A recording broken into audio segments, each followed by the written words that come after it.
umalume ngenanhliziyo. Phendula. Futhi lokho kusho ukuthi lo malume ngekakwazi ukubekezela kwamanje into enhle nje ibheke kimi yena. Ngibuthe lapha ethempelini uke wafona. Manje uyaphinda futhi uyafona. Kwenzakalani kanti? Ngizokwazi kanjani ukwenzakalani mina? Phendula. Liphendule ke khona uzokwazi. Ukhulume naye kube kanye. Mhlawumbe kubalekile lile. Yini ngabaleka kangaka pho? Okucacayo nje ukuthi namhlanje phela usuku olubaleke kabi kimi. Uma ngeke ngakhuluma naye ngizomoshekela usuku isizathu singekho.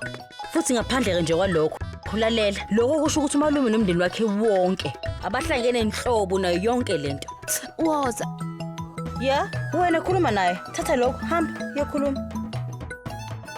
Kungani pho umphendula?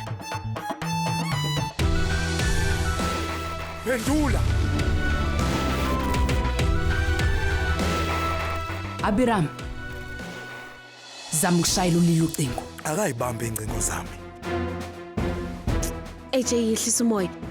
Ngizotshela umuntu ukuthi ahambe njengamaja oyilanda indandatho imi. Akunasidingo.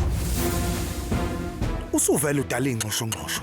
Manje ake ngifakele ibo. Sezwana?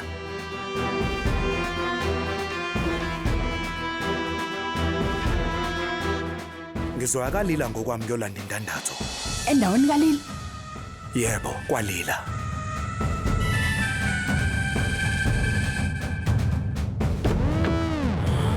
Nkosi yami, wena lapho ngithi ngiyathandaza nje kudadewethu wavele wenza isifiso sami saphumelela. Dadewethu ufikile. AJ usafikile.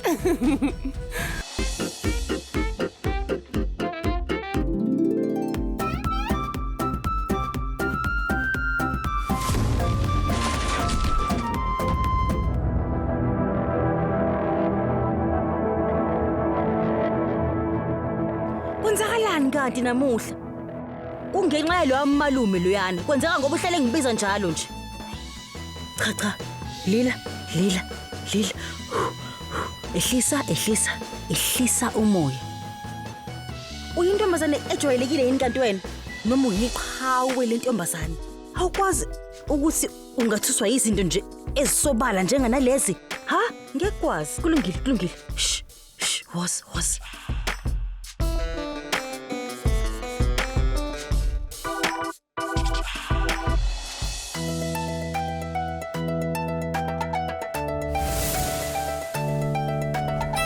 Ungaphuthelwa ukuzibophezela ngo7 ntambama njalo ngomsombuluko kuya kuLesihlanu on yours truly Zizonke Sisonke DStv channel 169.